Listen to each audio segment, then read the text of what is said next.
Hi, second graders, and welcome back to another day of listening and learning with Miss Catrone from Citizenship Academy.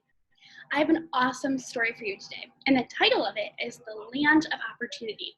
Now, we have heard that phrase before in a couple of our other stories in this domain all about immigration. I'm going to reread you those sections now to kind of remind you about what that means. Okay, so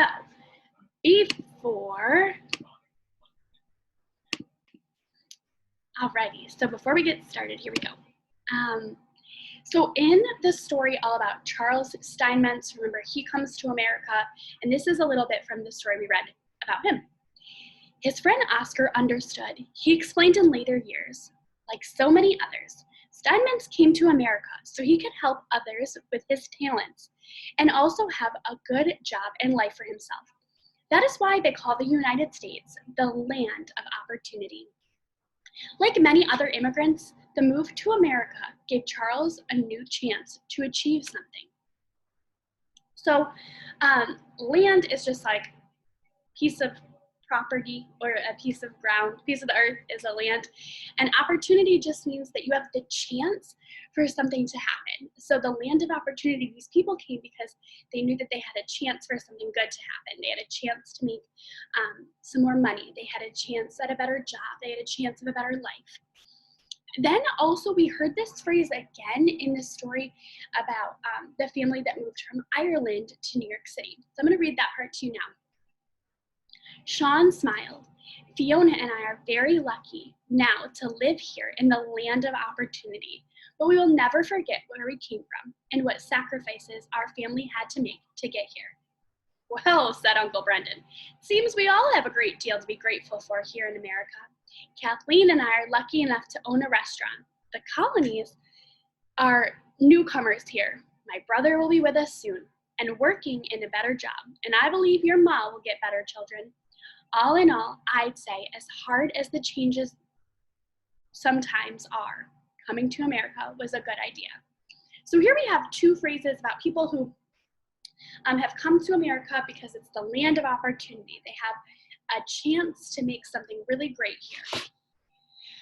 Okay, so what we're going to be doing today is hearing another story about the land of opportunity. I'm going to share my screen with you. There we go. Let me make this a little bigger. Alrighty, here we go. Let's get started. So here we have Lars. That sounds like he's a character in our story today, with dirt in hand, and he's with Karen. So those seem to like our two characters, Lars and Karen. Lars and Karen Anderson looked out over the field. The rich, dark brown soil of Wisconsin reminded them of the best farmland back in Sweden. So it sounds like they moved and immigrated from Sweden to America. Now they live in Wisconsin, which is a state in the northern west. Lars knelt down and scooped up some dirt in his hand, and Karen thought, Lars can read the soil the way some people read books. Somehow he knows if it is good or bad for growing crops. So he's not reading it like he's reading a book, but he can tell and he can know things about the soil, if it's good or bad for growing crops. Now Lars stood up. This is fine land, he told his wife. She could hear excitement in his voice. Here we will grow wheat and corn. Over there, he said, pointing, we can raise dairy cows for milk and butter. Is Lars referring to actual land made of dirt, or is Lars referring to the land of opportunity when he's talking here? Yeah, he's talking about the actual land, the pieces of ground where they'll grow their crops and where they'll raise their animals. Karen walked a few feet away and said, over here we can build a house and raise a family. Yes, Lars agreed. That is the most important thing of all. They have all these things they're going to do on this land that they've started to build. They're going to grow crops, raise a family, build a house, and get some animals. Alrighty, here we have a picture of some poor European farmers. The Andersons, like many other immigrants who settled in the American Midwest, came from Northern Europe. This means they emigrated from countries like Germany, Norway, Sweden, Denmark, and other nearby European nations, and moved to the United States. These immigrants brought with them their knowledge of farming and a strong sense of working together as families and neighbors. Sounds like they really supported each other.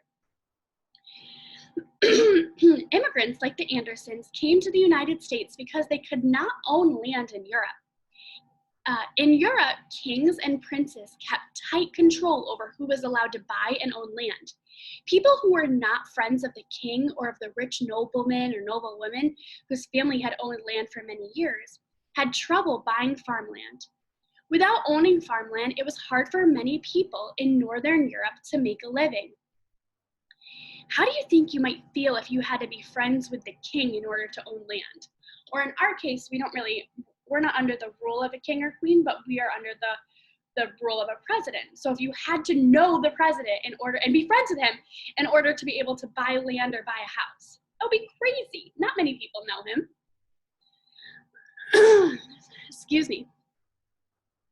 Friends of the Andersons who had already settled in Wisconsin and nearby Minnesota had written letters back home from Sweden saying, "Join us in America. Things are different here in the United States. Here you don't have to be the king's friend to buy and own land. You just have to be willing to work very hard." So that seems like that might be something that pushed the Andersons out of Sweden, is that they couldn't buy land, therefore they couldn't make a living or make money. So I kind of pushed them out of their country. And their friends who had already settled in America said, "You don't need to know or be friends with the kings and queens to own land here. You just have to be willing to work hard." So that might have been a pull factor that pulled them to the United States. All right, here we have a picture. This is Abraham Lincoln. I wonder what he has to do with our story.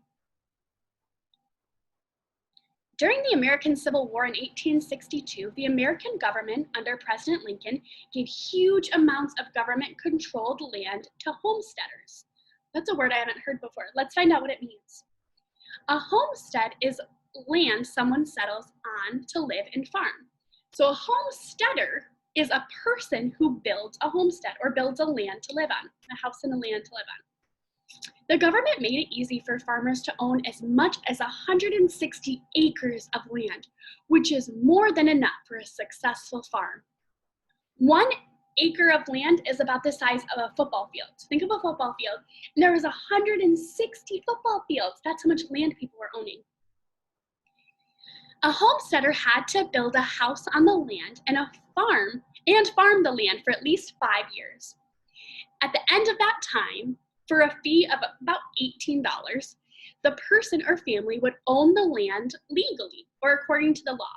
So the rule was you could have all this land, 160 football fields of land. You had to build a house and you had to farm the land for 5 years. Then after the 5 years is up, you pay your $18 and that land is yours. Many different people could become homesteaders. For example, unmarried men or a woman could become homesteaders. People coming to America as immigrants could become homesteaders. The United States gave all sorts of people a chance or an opportunity to own land and make a new life. Millions of people from across the United States and immigrants from many other nations came to the Midwest to lend their farming skills and worked hard to build up the United States. So these people had the opportunity to own this land and to build it up. Alrighty, here we have Lars and Karen coming to Wisconsin. Remember, they came from Sweden, which is in Europe.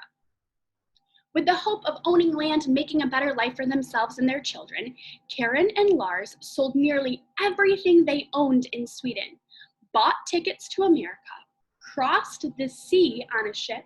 So they boarded the ship and they came on their journey across the ocean and ended up along the low, gentle, rolling hills of Wisconsin.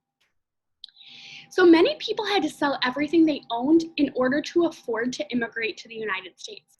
So actually, Jordan asked a great question after Tuesday's lesson, and she said, if they didn't have any money, how did they get here? So Jordan, here's a good answer. They said many people had to sell the things that they owned in order to buy a ticket to come here. What immigration center do you think that they went through? I think they went through Ellis Island. Now that they had made it to Wisconsin, they had to decide what to do with their land. Lars said to Karen, "We will leave that patch of forest for now and start with the land that is already cleared. We will get a mule and a plow to loosen the soil and get the land ready to plant. To afford this, we will have to borrow some money and add to the money that we have left from Sweden." So they have big plans of what they will do for the land.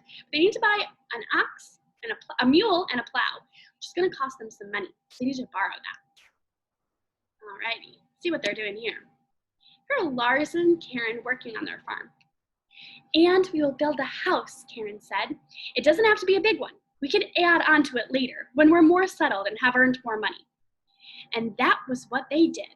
All across the Midwest of the United States, other immigrant farmers were doing the same things, working hard and starting a new life, working long, hard hours.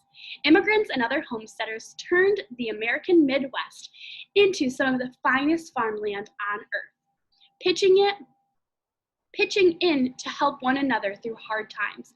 Again, I love how they're helping and supporting one another, and sharing the joy of one another's successes in this new land. With the help of their neighbors, the Andersons built a house partly shaded by the trees they had decided to leave standing. They built a barn and they painted it red. They grew wheat and corn to sell and paid back the money they owed. They watched over every dollar they earned and every penny they spent. In time, both the little house and their family grew bigger. Now they had a boy, Stefan, and 2 girls, Ingrid and Margareta. They worked very hard. I bet it took a lot of perseverance because they had to work through probably some hard times. I think farming sounds like hard work, and they had to save a bunch of money and keep working hard. Alrighty, here we have the family and they're getting ready. Let's find out what they're getting ready for. One day, 5 years after they arrived in the United States and claimed their land, the Andersons were ready to pay their $18 so that their land, along with their house, barn, and farmland, would be theirs, officially approved by those in charge. That morning, the whole family took turns bathing in a large metal tub in the kitchen, into which they poured warm water heated on the stove. So in order to take a bath, you had to take water and you had to heat it up on the stove, and then you could pour it into the bathtub. Remember, the story takes place in the late 1800s, before there were bathtubs and showers like we have today. Because it was such a special day, they dressed in their best clothes, which they usually saved for church. Karen even dressed up little Margareta in her best outfit. Then Lars said, "It is time, everyone get in the wagon." With a cry of, "Get up!" 2 mules he had hitched to the front of the wagon, Lars shook their reins and they started down the 5 miles of dirt road towards town. As they passed each neighboring farm, the neighbors waved and called out, "Congratulations, Karen!" Or, "We are proud of you, Lars!" How do you think the Andersons feel right now? They've worked on this land for 5 whole years and it's about to finally be theirs. Karen and Lars waved back and smiled. They were grateful that their neighbors supported them. I agree. You need a lot of people to support you and help you in times. All right, here we have Mr. Elgard congratulating the family. At last, the Andersons reached town. Lars stopped the wagon in front of a government building and helped Karen and the children from the wagon. They walked inside and up to the counter. Proudly, Lars told the clerk, "Good morning, Mr. Elgard. We have come to claim our land." Remember, they had to work on it for 5 years, and then they got to pay $18 and it was theirs. Excuse me. Less than 5 minutes later, Mr. Elgard smiled and held out his hand to shake. "Congratulations, Lars," he said. "Congratulations, Karen."